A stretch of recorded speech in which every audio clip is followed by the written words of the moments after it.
ስለኔ ሲነሳ እንዳልከው ዳንሰኝነት ይመጣል። የብሔራዊ ቲያትር አይደለም ጀነራልነትን የሰጠኝ እኮ ቡርቀኛም አለ። አዎ ቡርቀኛ ከኔ ጋር የሚያያዘው ነገር ፐርሰናል አይደለም።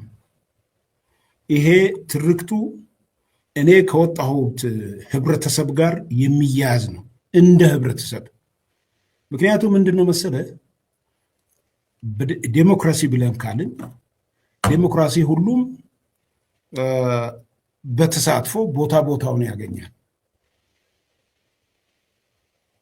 ማይኖሪቲ ወደ ቦታው ለመምጣት በጉልበትም ባሁ ቆርኩሩክ ቦታው መምጣት ነው የሚፈልገው። ዴሞክራሲ የሚባል አይፈልጉም። ለምሳሌ ስለኔ ሲነሳ እንዳልከው ዳንሰኝነት ይመጣል። ሙርከኛም አለ። አዎ ሙርከኛና ዳንሰኛ ነው የሚመጣው። እግዚአብሔር ያሳይ። ለእኔ የብሔራዊ ቲያትር አይደለም ጀነራልነትን የሰጠኝ እኮ ብሔራዊ ቲያትር አይደለም ጀነራልነትን የሰጠኝ። እንግዲህ እግዚአብሔር ይማረው ተስፋዬ ገብረአብ ነው ሁሉንም የሰራው። ተስፋዬ ገብረአብ አንድም በማስረጃ ሪሰርች ላይ የተመሰረተ ጽሑፍ አልጻፈም። ሁሉም ትርክት ናቸው። ሁሉም ኢትዮጵያን ለማፍረስ አማራና ኦሮሞን አጣልተው የደከመች ኢትዮጵያን ኢሳያስ እንዲበላት ለማመቻቸት ነው እንጂ እሱ የሚለው ነገር አለ። የጻፋቸው መጽሐፍቶች በሙሉ እኔ አንዳንድ ቻፕተር አለኝ በእያንዳንዱ መጽሐፍ።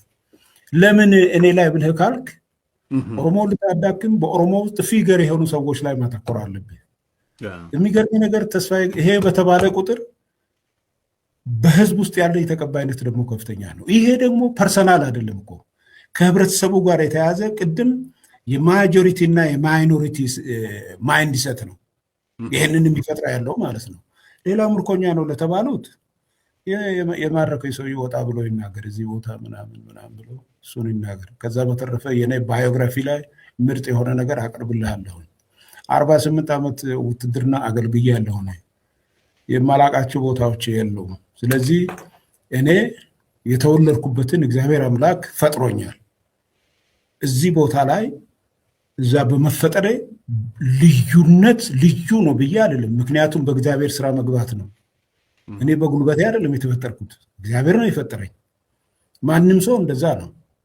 እኔ ከሆነ ብሔር ተፈጥሮ ብሔሩን ከኔ በላይ ለአሳር የሚለው ቅድም ተናግር ያለው የሂትለር ነው እሱ።